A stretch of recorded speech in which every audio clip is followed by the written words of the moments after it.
Quem vai ser papai? Renan. Menina Mulher da Pele Preta. Ponto pro Renan. Eu não falei nada porque seria... Eu viralizei com essa piada, né? Não dá. Oi, pessoal, eu sou o Cleber Fak. Oi, pessoal, eu sou a Isadora Almeida. Olá, eu sou o Renan Guerra. Eu sou o Nick Silva. E no programa de hoje, por que você deveria ouvir Jorge Benjor? A gente vai dar início a uma nova série aqui no nosso podcast. A gente sabe que tem muito ouvinte que é novo, gente novinha que tá ouvindo aqui e gosta de indicações. Então, por que não apresentar e dar o caminho um pouco mais aprofundado sobre a importância da obra do Jorge Benjor para a música brasileira? E para participar dessa conversa, nós temos a participação especialíssima da Camille Viola, ela que é autora do livro África Brasil, Um Dia Jorge Ben voou para toda a gente ver. Camille, seja muito bem-vinda ao nosso podcast. Obrigada, gente. É um prazer estar aqui. Mas antes, não esquece de seguir a gente nas nossas redes sociais, @podcastvfsm em tudo. Segue a gente na sua plataforma de streaming favorita. E se puder, apoie a gente no padrim.com.br/podcastvfsm. Por apenas R$5 por mês, você tem acesso a esse e outros programas com muita antecedência e ajuda o nosso podcast a sobreviver, além de ter acesso ao nosso grupo para os assinantes e participar aqui das gravações ao vivo, como o Jefferson Kozenieski, a Tuane Malman, o Fabrício Neri, a Beatruzes e alguém acabou de cair aqui. E é isso aí. Vamos falar sobre música, gente? Bora. Bora.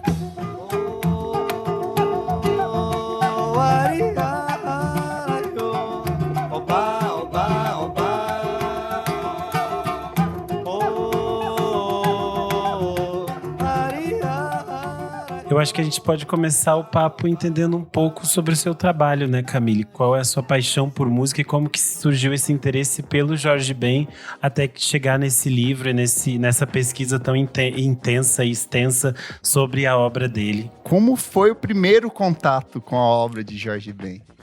Olha, gente, vou tentar resumir que sou muito prolixa, se deixar. Mas vamos lá. Primeiro contato com a obra do Jorge, eu era criança. Vi um especial da Globo inspirado no sítio do Pica-Pau Amarelo, chamado Pirlim Pim Pim. Tudo. Que os personagens do sítio eram todos cantores, assim, todos artistas famosos. A Baby era a Emília, o Moraes era o Visconde Sabugosa, a Dona Ivone Lara era a Tia Anastácia. Que maravilhoso. É maravilhoso, né? Assim, nós já falamos sobre esse programa aqui num especial sobre artistas brasileiros e a relação com a música infantil. Então dá uma olhada aí no seu feed que tem essa historinha aí aprofundada para quem quer conhecer um pouco mais. Pois é, e aí eu sei, hoje em dia, né, a gente sabe todas as problematizações da obra do Monteiro Lobato, enfim, principalmente questão racial. Mas o programa, assim, pelo menos pela minha memória afetiva, o programa era bem tranquilo. E o Jorge participava. Ele era um personagem que aparecia no sítio, que era o Saci. E aí ele fazia um número musical, que é muito legal. No Google dá pra achar esse clipe e tal. E aí, enfim, essa é a primeira lembrança que eu tenho. Não sei se foi o primeiro contato. Uhum. Depois, na adolescência, eu peguei emprestado o vinil da banda do Zé Pretinho. Foi o primeiro disco que eu ouvi, assim, bastante dele. Fiquei um tempão com esse disco e tal.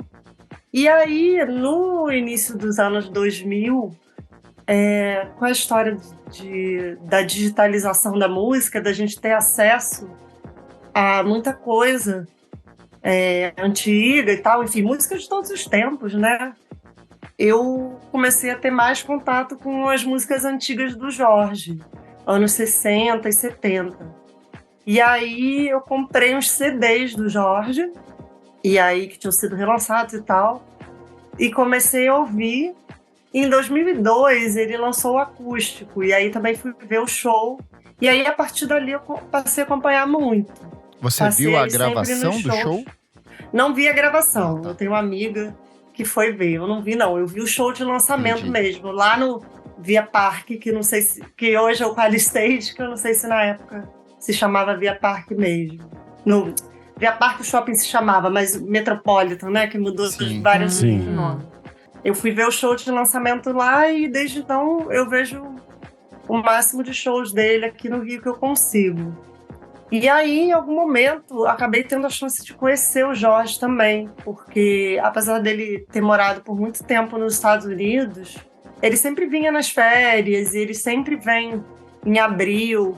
Ontem viralizou um vídeo dele, né, cantando na missa de São Jorge.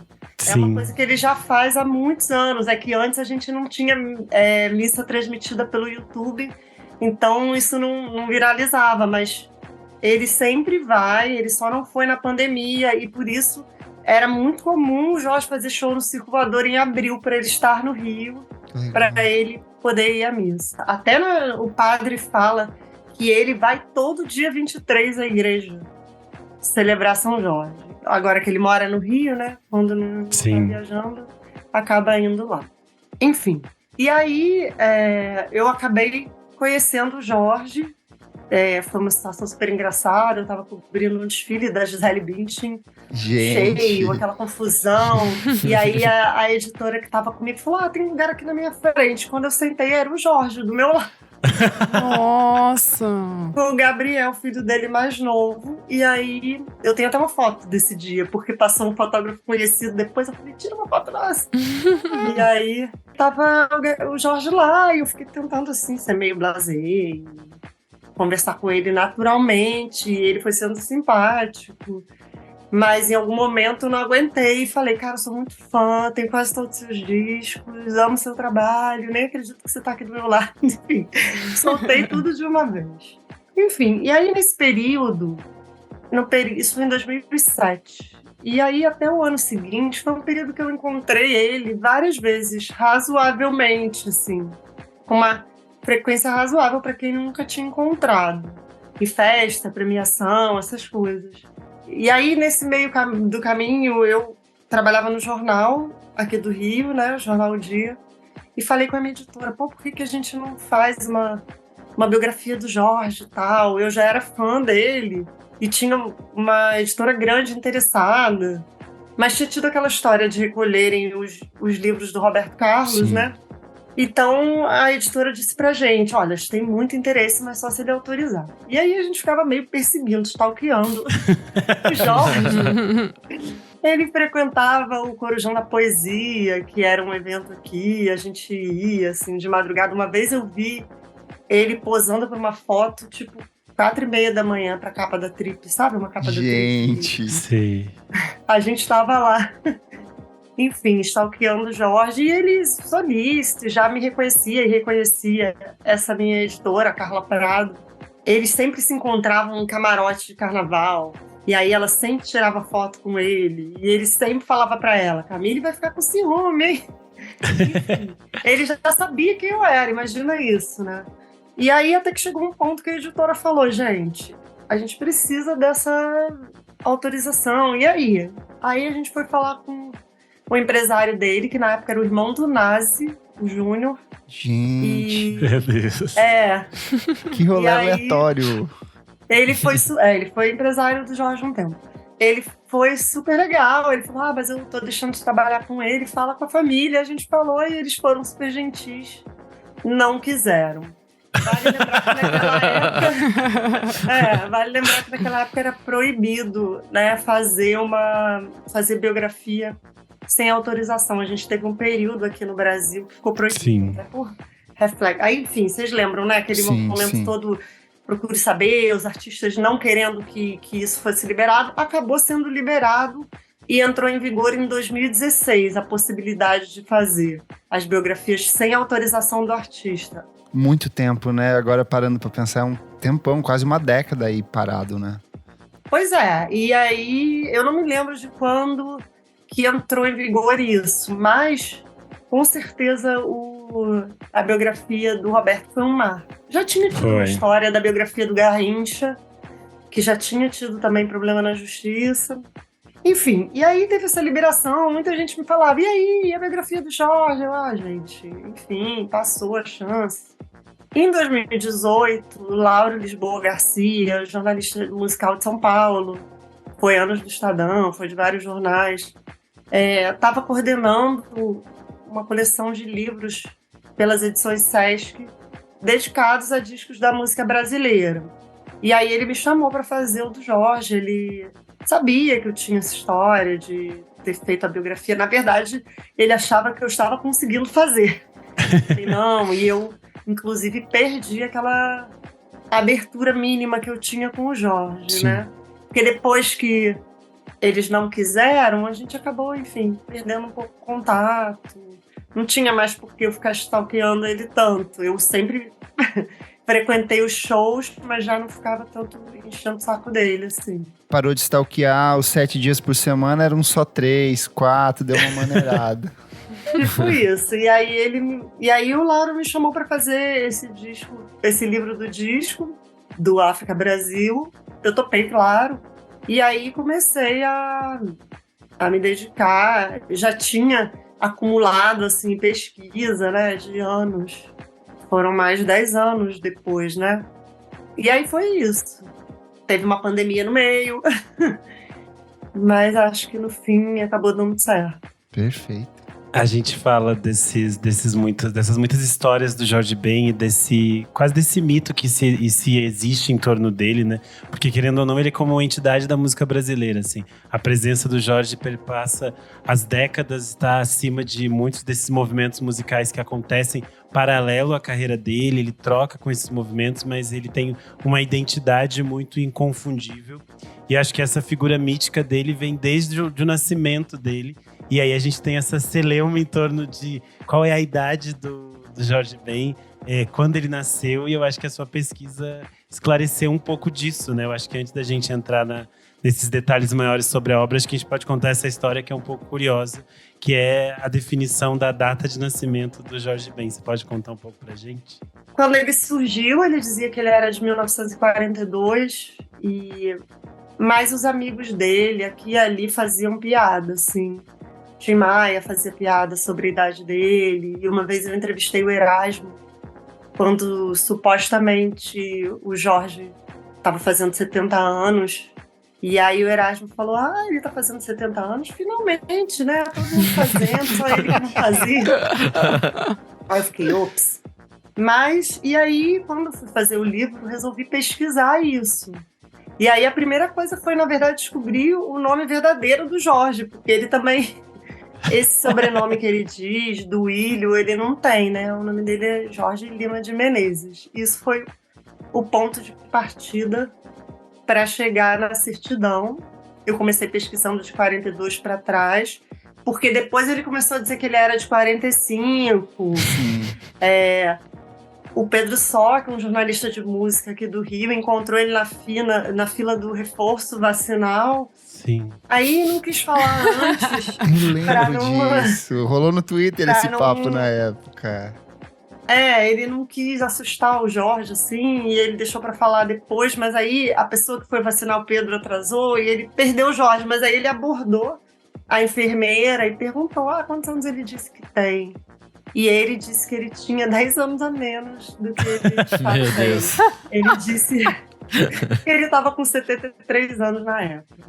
E aí é isso, eu achei a certidão. Quando saiu o e-book, porque primeiro saiu o e-book do meu livro em 2020, eu ainda tinha uma dúvida, porque o nome do pai batia, o nome dele batia, nascido no Rio Comprido, que foi onde ele cresceu, apesar dele ter uma música chamada A Cegonha Me Deixou em Madureira, mas fazia sentido aquilo ali, ter nascido no bairro onde ele cresceu e tudo. E aí tinha aquela pequena margem para dúvida, mas eu ficava, não é possível, sabe? O nome do pai, a data do aniversário, o bairro. Apostei naquilo, né? E aí, depois que saiu o e-book, 2 pessoas me procuraram dizendo que era verdade, porque a dúvida era o nome da mãe, né? O Jorge diz que a mãe dele se chama Silvia, não foi o que eu encontrei na certidão. Encontrei Sebastiano. Uma pergunta, isso é uma criação dele ou de fato foi algo que ele acabou se perdendo pela questão de documentação da época? Olha, eu na época, eu até fiz uma pesquisa no Twitter para ver quantas pessoas... Isso era uma história da minha família, por exemplo. A minha bisavó era batizada com um nome e ela era chamada por outro. Sim. Sim. E aí eu vi que isso era muito... Eu já tinha Assim, eu imaginava que isso fosse comum, e aí conheci algumas histórias, e aí muita gente conhecia histórias assim. Que maluco. Além disso, a mãe do Jorge, ela era cantora também, ela era artista. Não se fala muito sobre isso, mas foi ela que deu o violão para o Jorge. E eu li uma matéria, assim, na pesquisa, encontrei uma matéria na pesquisa que contava que o pai do Jorge tinha um conjunto e ele conheceu a mãe do Jorge na Gafieira Elite, que é um lugar que até hoje existe aqui no Rio, aliás. Então, eu acho que pode ser que Silvia fosse um nome artístico. Como ele é muito reservado, né? Fica difícil saber disso. Mas Sim. essas duas pessoas, uma teve acesso a outro documento do Jorge e confirmou, teve acesso à identidade dele, confirmou que a mãe se chamava Sebastiana. E uma outra pessoa conviveu com a família dele, conviveu com parentes, assim, frequentou a casa de familiares e falou que a mãe dele, de fato, se chamava Sebastiana. Então, ficou confirmado que o que eu acreditava, o que eu suspeitava, estava certo. E é algo que acontece bastante, né? A Elza Soares também tinha essa coisa de nunca saber a idade dela. As documentações eram meio confusas, aí as coisas se perderam com o tempo. Aí cada biógrafo dizia alguma coisa. No livro do José Louzeiro ela tem uma idade, no do Zeca Camargo ela já tem outra. Acho que era uma coisa meio comum, porque era outra relação com a documentação e eles também vinham de outro universo, né? Então, e tem também as histórias que vão se criando e vão se tornando reais com o tempo e depois se tornam verdades. Eu acho que a gente descobriu quando a Lígia Fagundes Telles morreu que ela já tinha mais de 100 anos, lembra? Eu acho que sim, era outra relação com a documentação, as pessoas, enfim, remendavam os documentos, para usar um eufemismo, por motivos diversos. A dona Ivone Lara se descobriu que a mãe dela aumentou 1 ano da idade dela para ela poder ser aceita no colégio interno. Então ela era 1 ano mais nova, na verdade, do que se acreditou durante muito tempo. E acho que também, sabendo que o mercado, hoje a gente fala muito em etarismo, né? Então sabendo que o mercado era muito ligado a uma coisa da juventude, talvez esses artistas quisessem ganhar mais tempo, não ser julgados, né? Sim. E é interessante pensar no que o Jorge Ben é um artista, apesar dessas confusões da idade, um artista que realmente começou muito jovem, trabalhou muito jovem sempre com música. Ele cresceu na Zona Norte, né, do Rio de Janeiro. Ele cresceu nesse universo que já tinham outros artistas que depois seriam gigantescos, como Roberto, Erasmo, Tim. Isso pra mim dá um nó, porque a primeira vez que eu fui estudar sobre, tipo, Erasmo Carlos e Roberto, e aí você vê que Tim Maia e o Jorge Ben estavam juntos, eu falei, como assim todas essas pessoas maravilhosas estão juntas no mesmo lugar, na mesma época, com tecnicamente a mesma faixa etária, sabe? Isso foi muito fantástico quando eu descobri. Eu acho que é fantástico porque todos eles trocavam informações, trocavam referências, né? Muitos tinham o João Gilberto como uma referência simbólica de toda uma geração, e eles também tinham essa troca com muito do rock que vinha, do blues, Chuck Berry, Elvis Presley, todas essas coisas. E eu acho que é muito interessante como o Jorge Ben cria outro caminho, ele se entende por outro caminho, entende essas referências de uma forma distinta, né? Aqui nesse episódio que a gente está tentando remontar um pouco e ajudar vocês a ouvirem a obra de um artista, a gente separou em 5 tópicos e 5 discos. Então a gente vai passar por 5 coisas, mais ou menos, que orbitam a obra desse artista e 5 discos que a gente acha que podem ser interessantes para adentrar nesse universo. Posso dar um passo atrás antes, Renanzinho? Pode. Quero perguntar para você como foi o seu primeiro contato com o Jorge Ben, se você lembra como foi. Eu fiquei pensando, ele pra mim tá naquela leva dos artistas que eu não consigo entender um momento específico que ele passou a existir, sabe? Porque pra mim sempre teve aquela coisa, W Brasil, Chove Chuva, eram coisas que vinham muito em coletâneas, daquelas que a gente ganhava em loja, quando você trocava uma quantidade de cupons, né? Coletânea MPB, aí vinham essas músicas e elas estavam lá. Elas sempre existiram, assim, pra mim.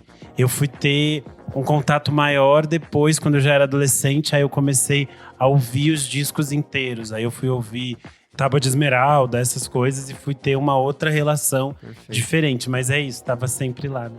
E você, Nick Silva, que tem uma cadela batizada de Magnólia, que eu acho que talvez indique que você goste um pouco de Jorge Ben. Pensando agora, eu acho que o meu primeiro contato também foi lá nos anos 90, com o W Brasil e coisas assim. Mas em algum momento que eu me lembre mais... disso, talvez tenha sido com Black Eyed Peas, com aquele cover esquisito de Mais Que Nada. Verdade. De 2000 e nada, assim. E acho que também Marisa Monte com Balança Pema. Verdade. Nossa, Apesar verdade. de eu não ter gostado da Marisa por muito tempo, essa acho que foi uma das primeiras vezes que eu ouvi e falei, caralho, isso aqui é legal. A Marisa apresentou, assim, né, o Jorge para gerações, eu acho. Sim, Ela sim. gravou já algumas músicas. Eu mesmo, assim, Balança Pema é uma música que eu não conhecia até ouvir pela Marisa. Total. E vocês, Adorinha? Ai, amigo, também. Eu acho que é muito de ver ele na TV, assim. Eu não tinha, tipo, vinil nem nada em casa. Então, o Jorge Ben é muito de eu ver na TV, assim. Lembro muito de tudo que era especial da Globo, show, sei lá, festa de final de ano. Sabe umas coisas assim? Tipo, eu tenho muito essa lembrança, assim. E meu tio gostava bastante também. Então... é muito de ver na TV e eu gostava, desde pequenininha, achava legal, assim. Sempre foi carismático. Muito Azul. música de farra, né? Tipo, Sim, desde pequena eu já falava, pô, legal isso daí. E você, amigo? Posso eu contar? Cara, eu tenho duas recordações, assim. A primeira é quando eu tava aprendendo a nadar, ali com 3, 4 anos. Eu lembro que eu tava nadando e tava tocando W Brasil, porque era uma música que tocava sem parar nessa época. E tem um município, eu sou do Paraná, o Camille, e tem um município no Paraná que se chama Jacarezinho. E eu lembro que as pessoas lá falavam que era aqui do lado, que era de fato o município paranaense. Então meio que eu tenho essa associação maluca de nadar, Muito bom. ouvir Jorge Ben e relacionar com o município da região. Mas eu acho que eu parei pra ouvir de fato, porque eu já falei aqui várias vezes, Os Mutantes foi uma banda que eu ouvi muito na adolescência. E quando eu descobri que Minha Menina não era uma música dos Mutantes, mas uma criação do Jorge Ben, eu falei, cara, eu preciso ir atrás desse cara. E aí, assim, abriu um mundo de audições e possibilidades de conhecer a música brasileira de um jeito muito especial, assim. Então, Jorge Ben sempre presente na minha vida em vários momentos aí. Eu acho que Minha Menina ainda é incrível, que a versão dos Mutantes tem ele, né, no início. Sim. Ele fica falando, é pra cantar cantando, é pra tossir tossindo. vamos tossir, não sei o quê. Muito bom. Que é as coisas que ele faz sempre, que é a brincadeira que a gente fez aqui na abertura do programa. Que são essas coisas, essas frases, essas chamadas que ele cria, né, nas músicas.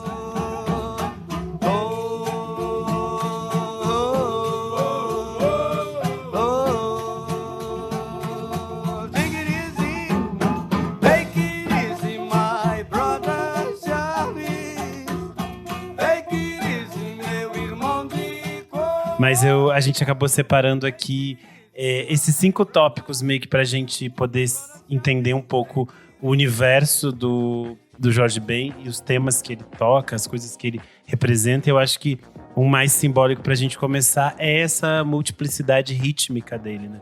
A gente, por mais que a gente tente enquadrá-lo em alguns gêneros, é meio difícil definir a obra do Jorge Ben por um gênero específico, assim.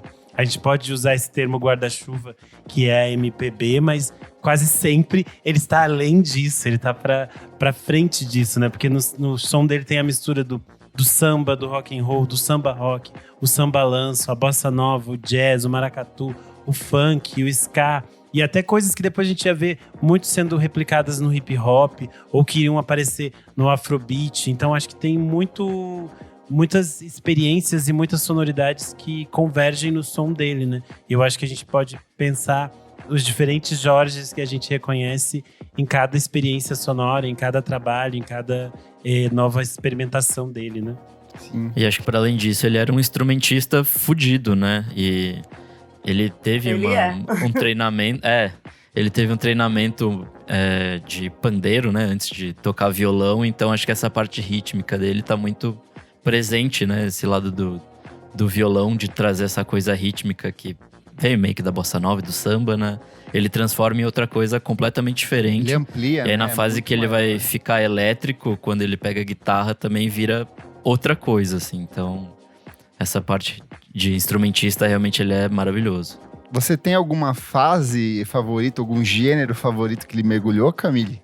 Não, difícil escolher, né? É óbvio que aquele período ali do início da carreira até ali o fim dos 70 é considerado o período de ouro do Jorge, mas ele ainda fez coisas incríveis, faz até hoje, Sim. né? Eu adoro aquela música dele que ele gravou com o Fiuk, que na verdade é uma parceria dele com os produtores que trabalham com a Anitta, né? Assim, o Jorge canta essa música nos shows hoje. Então, acho que ele continuou construindo coisas diferentes mesmo, fazendo coisas diferentes na carreira dele e tal. Essa riqueza é realmente o grande lance, né? Ou um dos grandes lances, porque vocês estavam falando de quando aquela galera da Tijuca se conheceu e tal, e o Roberto começou a despontar, né? E curiosamente é o meu bairro, né? Não o Jorge era vizinho, não sei se vocês lembram que o Tim Maia era o Babulina da Tijuca. Sim. E o Jorge era o Babulina do Rio Comprido. Mas eu cresci na Tijuca e estudei no Rio Comprido, então, assim, convivi, andei muito pelas ruas que ele com certeza andou também, né? E o pai dele era músico, né? A mãe também, mas a gente não sabe tanto da história da mãe, mas o pai frequentava o Salgueiro, escola de samba, o pai era compositor, então levou ele para o bloco desde pequeno. Ele, desde 13 anos, tocava pandeiro no bloco e depois ele estudou no seminário católico, um período.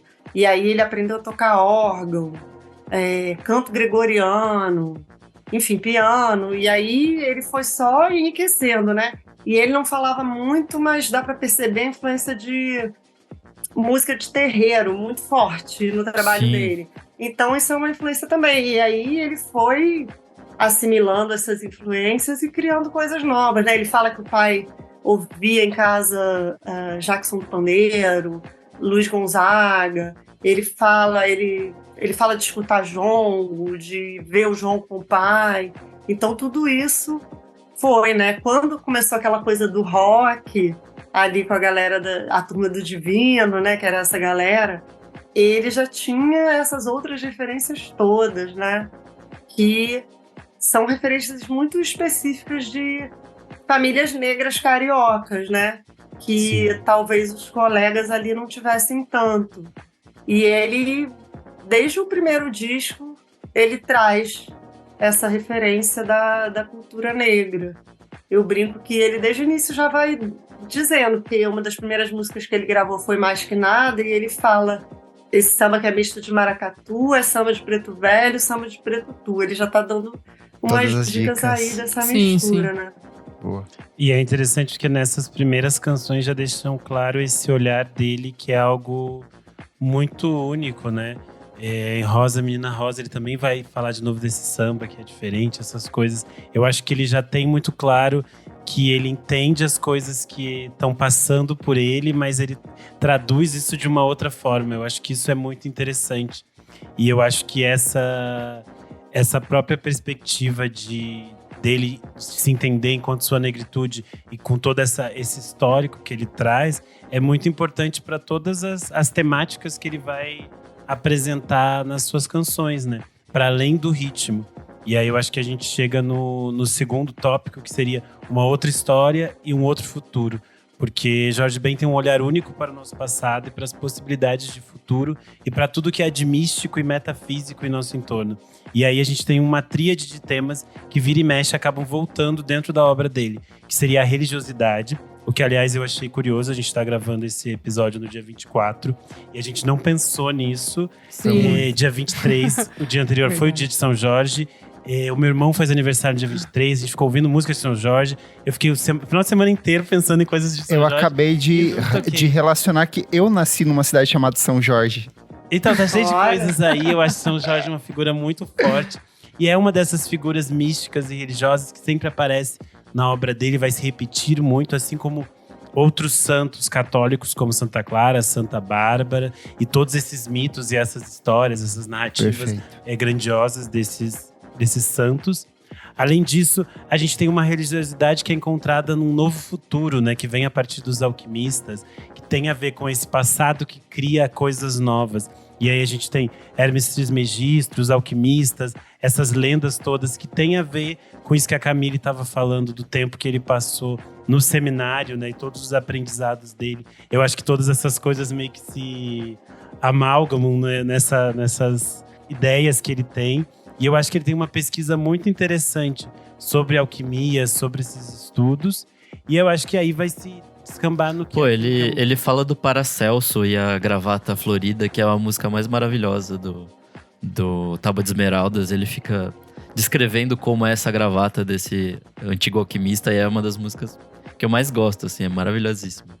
É incrível como essa coisa da figura dos alquimistas tem essa coisa de… São figuras históricas, tem uma pesquisa de passado, mas tem uma ideia de coisas novas, de algum futuro diferente, né? E eu acho que isso é interessante quando também tem esse olhar dele para esses mitos históricos, essas figuras que são muito fundamentais, como Zumbi, Chica da Silva, Shah o Egito, os antepassados negros. Porque o Egito, ou mesmo essas figuras escravizadas que vieram para o Brasil, todas têm histórias que eram contadas por uma perspectiva X.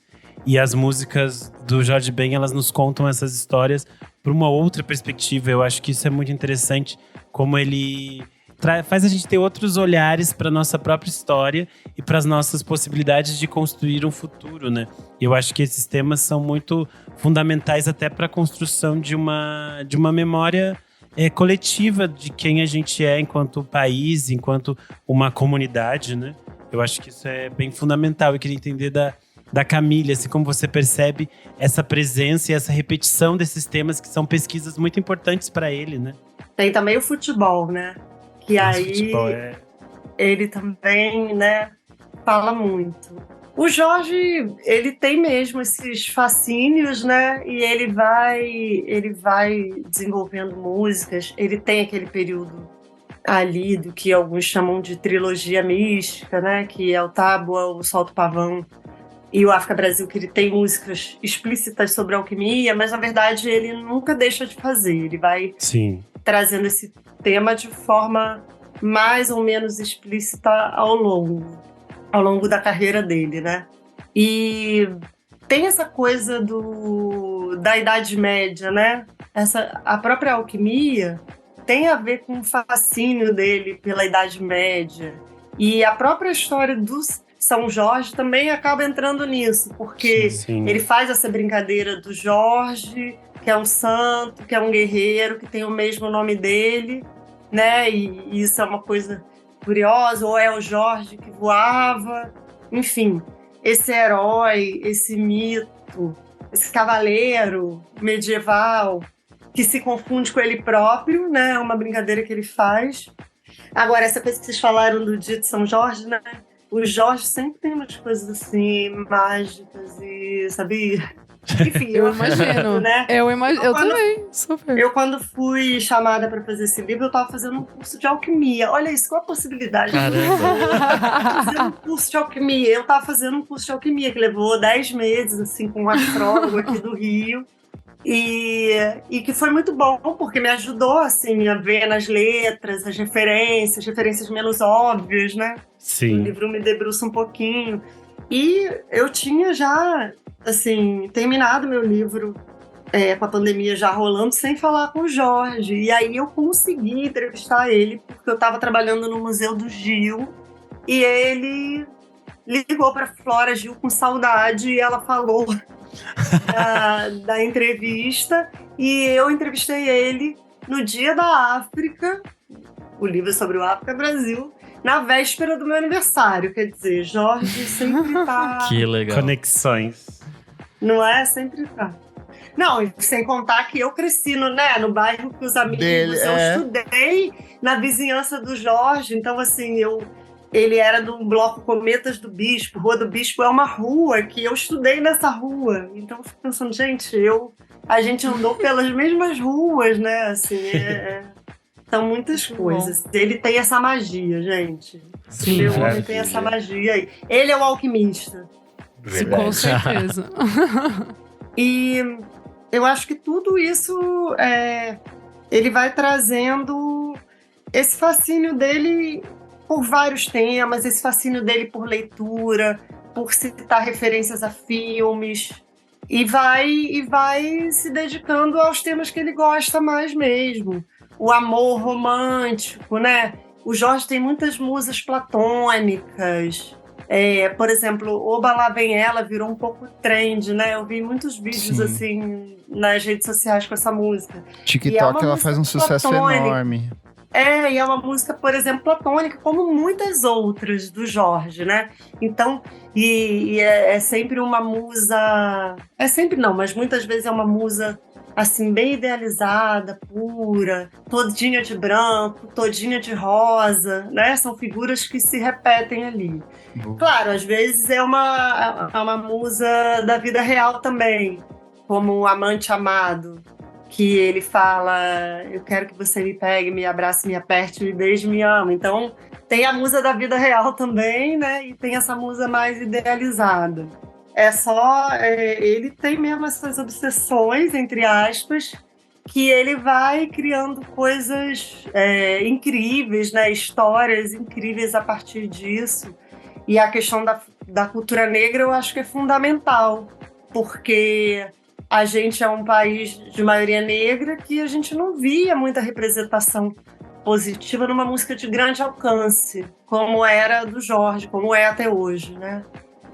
Eu entrevistei para o meu livro Mano Brown, o Benegão, o Marcelo D2, e eles falam do impacto e da importância disso, né? O Mano Brown fala uma coisa até mais incrível ainda, que além da possibilidade de sonhar que o Jorge trazia, e dessa informação mesmo, de lembrar que existiram reis africanos, rainhas africanas, né? De não falar só de coisa triste, ele era um exemplo de figura masculina para o Mano Brown e os amigos dele. E se a gente pensar que no nosso país a gente tem milhões de pessoas que não tem nem o nome do pai na certidão, e que a maioria dessas pessoas é negra, isso é muito importante. O próprio Mano Brown, né, é uma pessoa que não teve contato com o pai, e então ele falar isso, eu acho que isso é muito poderoso, né? Ele sendo a figura dele e o que ele cantava era importante para as pessoas negras do Brasil, que são a maioria do Brasil. E de trazer um lado de orgulho, né? Eu acho que isso é muito importante, assim. Principalmente ali na época do Negro é Lindo e tal. Mas acho que pra trás existe muito essa mensagem de, sei lá, meio Black Power, assim. Acho muito legal. É bem interessante para adicionar essa discussão que a gente está tendo de como ele ajudou a construir um imagético também de uma existência negra possível e diferente no Brasil. A gente conversou com a Leila Evelyn, ela é comunicadora social. Ela tem um projeto chamado Preta, que é de empreendedorismo entre mulheres negras. E ela também pesquisa e estuda cultura. E ela é muito fã e muito apaixonada pelo Jorge Ben. Então eu chamei ela para ela contar um pouco a relação dela e a relação que ela vê no entorno dela, entre os pares dela. O Jorge Ben é importante dentro da família dela também. Então a gente vai ouvir um pouquinho.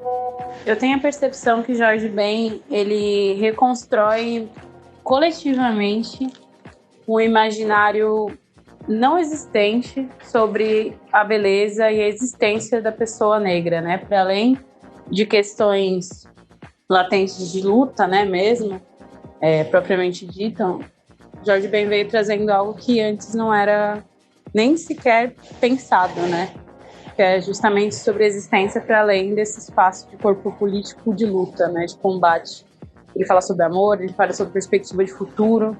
Eu acho muito interessante isso, assim, né? Enquanto uma mulher negra, o quanto eu me reconheço nos dias de hoje em muitas das coisas que ele cantava ali nos anos 70, anos 60, né?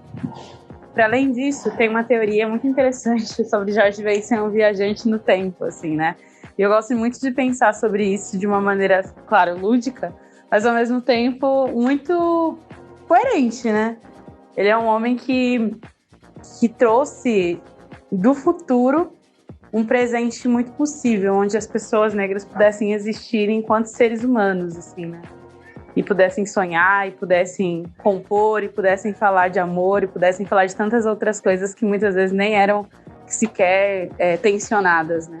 Então eu tenho muito carinho pela obra do Jorge Ben, eu acho que ela compõe muito do que eu acredito enquanto justo para uma narrativa de uma pessoa preta, e como ele enxerga as mulheres ali como parte desse todo também é muito significativo, né?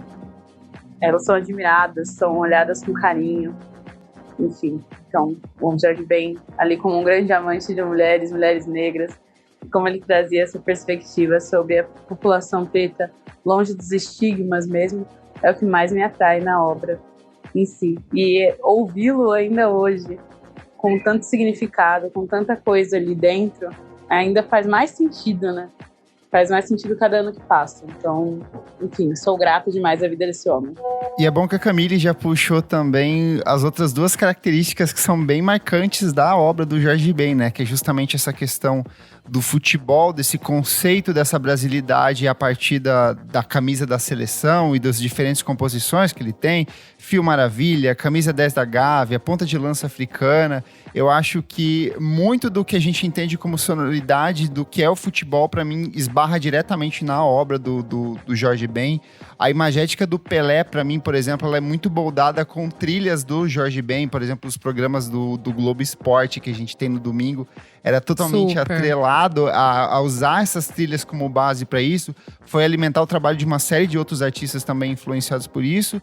E eu acho que aí entra nessa questão também do próprio impacto cultural, né, Renan? De quanto o Jorge Ben acabou orientando criativamente tanto pessoas próximas dele nessa época onde ele surgiu, quanto artistas posteriores.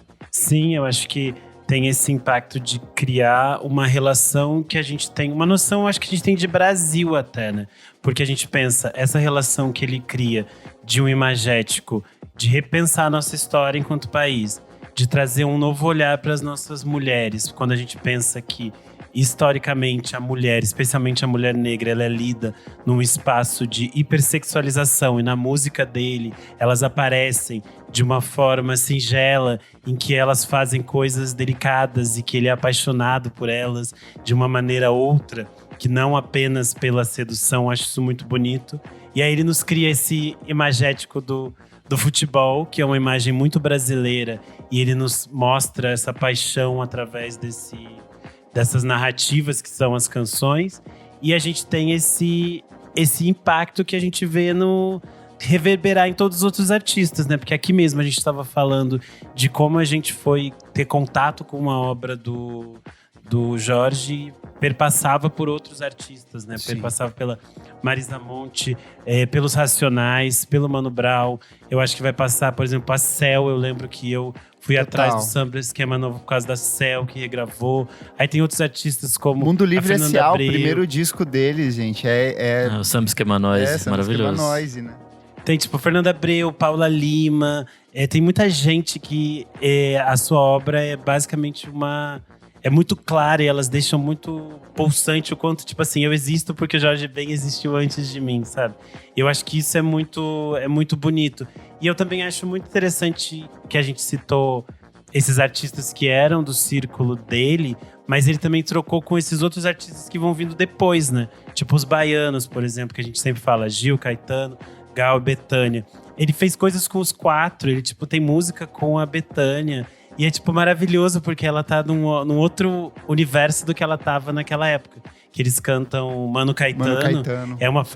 É uma fase que ela tava super, dark, intensa, difícil, assim. E aí ela, com o Jorge, dá pra ver que ela tá se divertindo, assim. É uma música celebrativa de chamamento ao Caetano, né? E eu acho interessante também a gente citar, por exemplo, o disco que ele fez ao vivo com o Gil, que é o Gil e Jorge, de 1936. Perfeito. É fantástico como ele consegue trocar com todos esses artistas, que são pares que ele dialoga com o passar do tempo, e ele influencia esses artistas. É um negócio muito, muito forte, assim, né? Eu acho que os Racionais é um grande exemplo disso, como para eles o Jorge é uma figura central, assim, né? Tem uma versão eu acho que é do Ponta de Lança. Que vai ter o Mano Brown. O Mano Brown anos 2000, né? Ele, sim. Vai ser lá pelos anos 2000, assim, é bem interessante essa faixa. Tem, né, rimas ali do Brown nessa canção, é muito boa. Tem até um clipe, é bem bonito, chegava a passar na MTV. Boa. Sim, até o Brau fala um pouquinho como foi esse momento, que ele narra um gol do Santos, e aí ele juntou duas paixões dele, né? O Jorge e o Santos na mesma gravação, né? Essa coisa dele de passar por muitos artistas e muitos movimentos, sempre se reinventando, né? E sempre sem Sim. medo de mudar também. Acho que não é uma coisa assim, vou apelar porque... Não, ele não tem medo de mudar nem quando ele tá no auge, né? Quando ele faz o África Brasil, por exemplo, ele vinha de um sucesso grande com o Tábua e com o Solto Pavão, e ele resolveu fazer uma sonoridade diferente, porque aquilo ali era o que ele... A inquietação dele era fazer aquilo. Essa relação com os outros artistas foi importante, né? Os baianos, primeiro o Simonal e depois Total. os Doces Bárbaros, eles gravaram o Jorge no momento que a carreira dele estava incerta e tinha tido muito sucesso. Fim de 62, 63 em diante, ele tinha tido muito sucesso e aí lançou um disco atrás do outro. E aí, ali pelo meio dos anos 60, já não. Mas aí ele acaba dispensado da Philips e tudo. Mas em 67 ele lança o Bidu, né, que é um disco que ele faz com os Fevers também, outra sonoridade, outra coisa, bem próximo da Jovem Guarda e tal. Ele estava morando em São Paulo, né? Ele dividia casa com o Erasmo nesse período, tem parcerias deles e tudo. Gil e Caetano. Na verdade, o Gil já era fã do Jorge desde o Samba Esquema Novo. Ele, na época, quis parar de compor porque ele ficou tão impactado pelo disco que ele falou... Ele já fez tudo. E o Caetano, você tá maluco? Não sei o que. E aí, no Verdade Tropical, o O Gil Caetano sempre fala. assim. Ele é muito passional nessas coisas. Quando eles lançam o Bidu, o Caetano fala. Quando ele lança, né? O Caetano fala, putz, eu entendi o que o Gil estava falando lá atrás. Foi muito impactante para mim também. Foi como se ele tivesse feito o que os tropicalistas queriam fazer. O que eles queriam na teoria, ele fez na prática. Então, e aí, a partir daquele momento, né, Simonal grava muito ele, e principalmente Caetano, Gal, gravam muito ele também, o Gil também grava, e depois eles fazem um disco juntos, Simonal bastante, aí, enfim, vem uma galera, né, aí o Jorge desponta como compositor naquele momento, né. É curioso isso do Simonal, porque o Simonal grava País Tropical, né?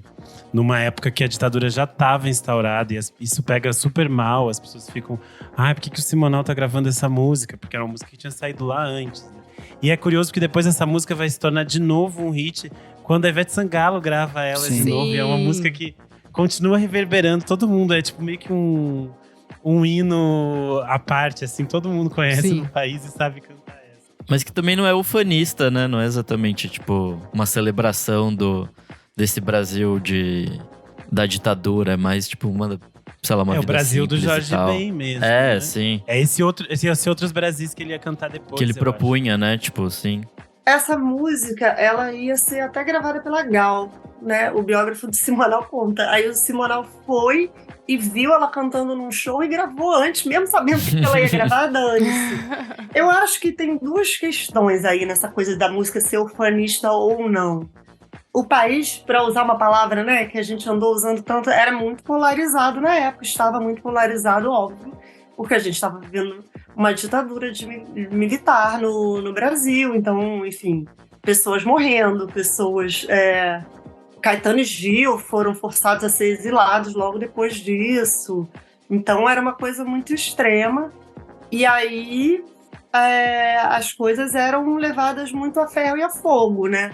Só que os artistas negros, primeiro, a relação deles com o exército já era diferente, porque para os artistas negros, para as pessoas negras, o exército muitas vezes era visto como uma forma... muitas vezes não, assim, era e até hoje é visto como uma forma de ascensão social, de você ir para a classe média, de você ter um emprego seguro, de você ter um lugar no mercado de trabalho mesmo. Então não tinha... Era muito fácil para uma elite branca condenar qualquer relação com o exército quando eles não tinham essa relação. Ninguém almejava, né? Não estou passando pano. Até porque a gente tem que pensar que nem todo militar concordou com a ditadura, né? Muita gente, inclusive, dentro do exército foi perseguida por ser contrário e tal. E fora que, assim, o militar... Nem todo militar vai ser um combatente. Muitos trabalham em trabalhos burocráticos. Martim da Vila foi um que tinha um trabalho burocrático. Eles, né? Então... E fora que aquela politização da esquerda intelectual não era algo que chegava a todo mundo. Sim. Nem todo mundo tinha. E aí os artistas negros, eles eram cobrados a ser politizados de uma forma panfletária. Muitos nem queriam se posicionar. Claro, assim, Tony Tornado, Tim Maia, que foram para os Estados Unidos, tiveram contato com a militância negra dos Estados Unidos, e aí tiveram uma postura mais, assim, direta, principalmente o Tony e tal. Mas... aqui no Brasil nem todo mundo tinha, e aí eles eram considerados apolíticos, o Jorge era chamado de alienado. E é interessante pensar nessa consideração do que seria político, né? Porque não há nada mais político do que a forma que o Jorge retrata todas essas coisas que a gente falou antes, a história negra, a cultura brasileira, são coisas muito políticas e que reverberam muito, como você falou, reverberou em figuras tão simbólicas quanto o Mano Brown, sabe? Tem um impacto, às vezes, muito maior do que outras coisas, né? É muito interessante a gente pensar isso com a lupa do tempo, assim, à distância. Exatamente. Eu acho que naquela época não se tinha uma sensibilidade, né? Nem dos críticos, nem dos meus colegas jornalistas musicais, né? Nem da própria classe artística, muitas vezes, né? Mas também isso não durou tanto, né? Porque, como dizer que o Jorge não é político? Primeiro, ele cantando tudo isso. Eu até falo isso no livro. A gente vivia o mito da democracia racial até outro dia. O Jorge faz uma música como Que Negra é Essa, em que ele, um homem negro, fala que quer se casar com uma mulher negra. Hoje a gente, né, ouve tanto falar em amor afrocentrado e tal. Ele estava lá exaltando a mulher negra, falando que era casado com a mulher negra que queria casar, já desde os anos 60, seguindo pelos anos 70. Então, é isso que você falou, é o tempo... a gente ter hoje letramento racial, que acho que a intelectualidade branca não tinha, para conseguir enxergar essas coisas e ver também o testemunho do impacto do trabalho dele para as pessoas negras, para as famílias negras do Brasil. Perfeito. Calado, um coração apaixonado por você, menina que não sabe quem eu sou. Menina que não conhece o meu amor. Gente, eu acho que deu pra entender que a obra do Jorge é uma coisa gigantesca. É papo pra mais de podcast, é papo pra documentário, é papo pra outros livros. É um cara que viveu 1000 vidas e ainda continua vivendo. Então, eu acho que é papo pra muita coisa. Mas eu queria fechar aqui. Vou perverter a pauta que o Renan montou e eu vou pedir para que cada um escolha o seu disco favorito do Jorge Ben. Camille, começar com você. Qual que é o seu disco favorito do Jorge Ben? Ou talvez aquele que você recomenda, já que esse programa ele é mais professoral, entre muitas aspas, é para apresentar Jorge Ben para uma nova parcela de ouvintes. Qual que é o disco que você recomendaria do Jorge Ben? Olha só, isso é injusto, porque é impossível isso, é impossível, tá? Eu vou estar sempre... Eu tenho fases, né? Eu tenho fases de ouvir Jorge, por exemplo, na pandemia eu ouvi muito África Brasil, que eu estava finalizando meu livro, e o Gil e Jorge, porque, enfim, aquela aura espiritual que esse disco tem. Pois é, esse disco me fez muita... Eu estava trabalhando no Museu Virtual do Gil, no Google também, então... Esse disco me trouxe muita... Me acolheu, digamos, naquele momento difícil que a gente estava vivendo. Mas e hoje? Não, então, se for para recomendar, eu recomendaria 2. Vou roubar, tá? Tá bom. Você é convidada, você pode. Você pode. Vou roubar. Um é o África Brasil, não só porque ele é o tema do meu livro, até porque no meu livro eu passo um pouquinho por tudo até chegar nele, sabe? Eu refaço ali a trajetória do Jorge até culminar. mas porque eu acho que ele traz a questão, ele traz vários temas recorrentes na obra dele. Tem alquimia, tem futebol, tem figura histórica africana, tem amor. A única coisa, sério, recorrente que não tem nesse disco é música com nome de mulher. Tem Chica da Silva, mas ali ela não tá como historiográfico, né? Essa, ela tá como figura histórica. Mas se você quer conhecer assim, vários aspectos, tem ali. E é o momento que ele tá assumindo a guitarra de vez. Ele montou uma big band com vários músicos. No ano seguinte, alguns deles iriam formar a banda Black Rio, que foi super importante aqui no Rio também. Então, eu acho importante. Tem Zumbi, que ele regravou ali, mas é muito diferente. Essa versão é absurda. Muito absurda. Não, essa versão é maravilhosa, porque eu acho que ela traz toda a raiva que essa música evoca. Eu brinco que o dia que tiver fogo nos racistas no Brasil, a trilha vai ser essa versão. E ele batizou de África Brasil, entre parênteses, Zumbi. Então, eu acho esse disco 1, e como eu falei que eu ia falar 2, aí eu fico até em dúvida. Mas eu acho que eu vou recomendar um que é mais difícil das pessoas recomendarem, que é o Força Bruta, porque... Você acabou de roubar o meu. Olha, então eu posso falar o outro que eu fiquei em dúvida. O Força Bruta tem uma relação afetiva, assim, grande. Minha música que me acompanha nos momentos felizes e tristes é Zeca Gica, que é uma música desse disco. O Jorge até já cantou essa música pra mim num show, essa é uma história que eu conto outro dia. Então, mas vou deixar pra você. E então, o que eu fiquei em dúvida seria o disco Bem. Ai, excelente. Ai, eu amo! É muito maravilhoso. Eu acho muito. que também é um disco menos badalado do que outros, do que o próprio África. E eu acho que vale a pena, porque cada disco ele tem coisas diferentes, né? Ele aborda assuntos muito diferentes. E uma das músicas mais lindas do Jorge é Moça. Nossa, eu também amo. Eu amo essa álbum. Arrasou, isso, excelente gente, escolha. mas é difícil isso. Só pô, vale pra agora. Isadora Almeida, qual que é o seu queridinho? O que você escolhe aí? Bom, gente, eu vou escolher um aqui que tem me ganhado cada vez mais e que não era tão presente na minha vida, acho que eu vou colocar assim, que é o Negro é Lindo. Eu acho muito bonito esse lindo. álbum. Ele, muito tipo, vem ganhando mais camadas, assim, pra mim.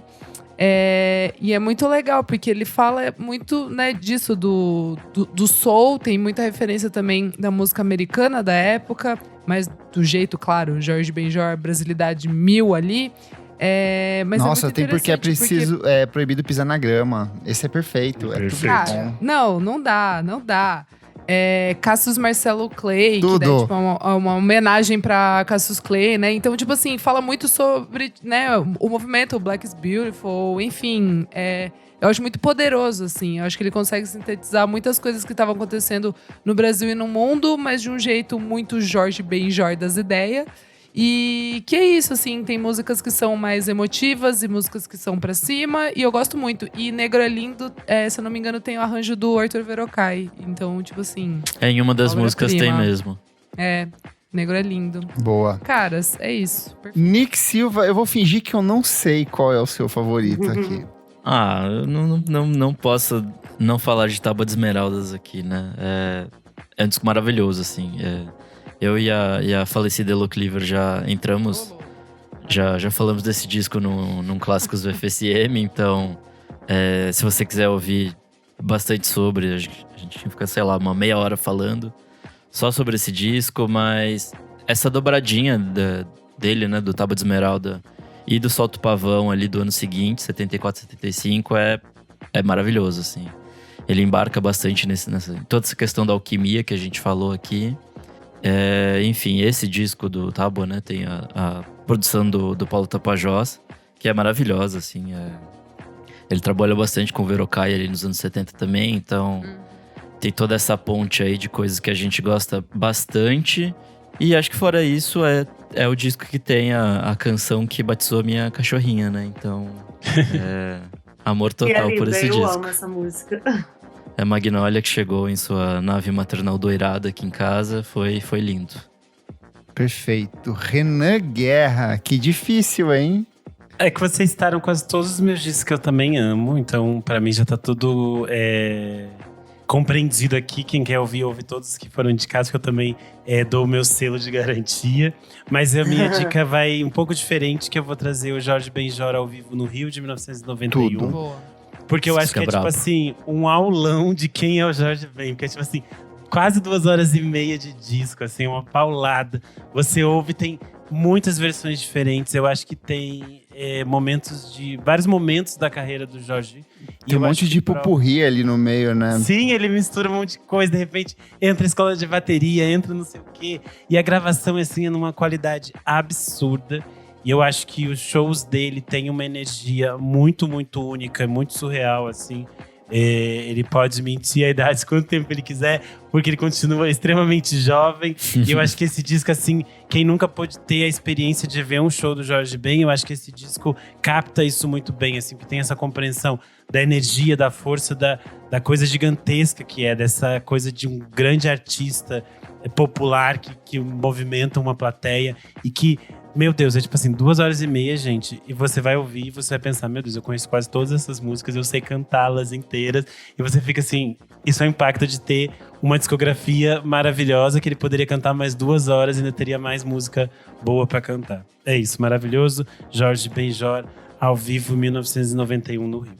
E você, Perfeito. meu amigo? Bom, como a Camille já puxou, eu fecho com Força Bruta. É um disco que eu acho que eu fui ouvir depois. Eu comecei pelo Samba Esquema Novo, e aí eu pulei pro Tábua da Esmeralda. Mas quando eu caí no Força Bruta, eu falei, nossa, tem meio que todas as ideias que ele ia trabalhar nos anos 70 parecem organizadas dentro desse disco, da questão da musicalidade, da questão desse aflorescer político que seria trabalhado de uma forma meio maquiada dentro das canções dele. Musicalmente é uma coisa assim espetacular, ele foi todo produzido em parceria com o Trio Mocotó, então ajuda a dimensionalizar um pouco mais essa profundidade melódica, instrumental e rítmica que tem dentro dos trabalhos do Jorge Ben. Ele tem produção do Manuel Barenboim, que é o cara que trabalhou com praticamente todo mundo da Tropicália, é o cara que produziu o disco da Tropicália. Então eu sinto que é meio que um esboço de tudo aquilo que o Jorge Ben ia produzir nos anos 70, só que é um esboço tão bem elaborado, tão cuidadoso, tão bonito, tão cheio de boas composições. Eu acho que musicalmente é uma coisa assim que invade os ouvidos e te orienta assim a mergulhar na obra dele de um jeito muito, muito fantástico, mas ao mesmo tempo reforço todas as indicações dos meus queridos amigos aqui, porque são obras incríveis, e eu diria que tem ainda mais coisas. O disco com o Gil, assim, é uma das coisas que eu sou apaixonado, é maluco. Não, um disco de 69 que a gente não vai citar, é muita coisa, Samba Esquema Novo, porra, não dá. Eu vou deixar dito aqui, ó, pra quem é nosso apoiador, eu vou organizar bonitinho a pauta e vou compartilhar com eles lá no nosso grupo do Telegram, com os links, as coisas todas. Tem bastante coisa. E aí a gente também vai mandar lá todos os outros links. Perfeito. Pra quem quiser ir além. Eu acho que é deixar e agradecer a Camille por ter topado conversar com a gente. Acho que foi maravilhoso. Dava pra gente fazer aqui, ó, uma grande obra que nem um show do Jorge Ben, 3 horas falando.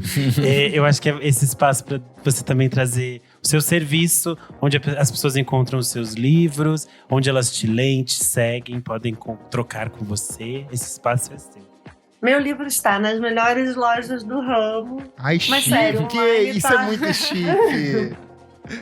E em junho a gente deve ter evento de autógrafos no Rio e São Paulo, aliás. Pena que eu não tô com a data certa ainda, porque como o livro impresso saiu só no fim do ano, né, na Flip, a gente ainda não fez Rio e São Paulo, então a editora fica em São Paulo, eu moro no Rio, tem que ter.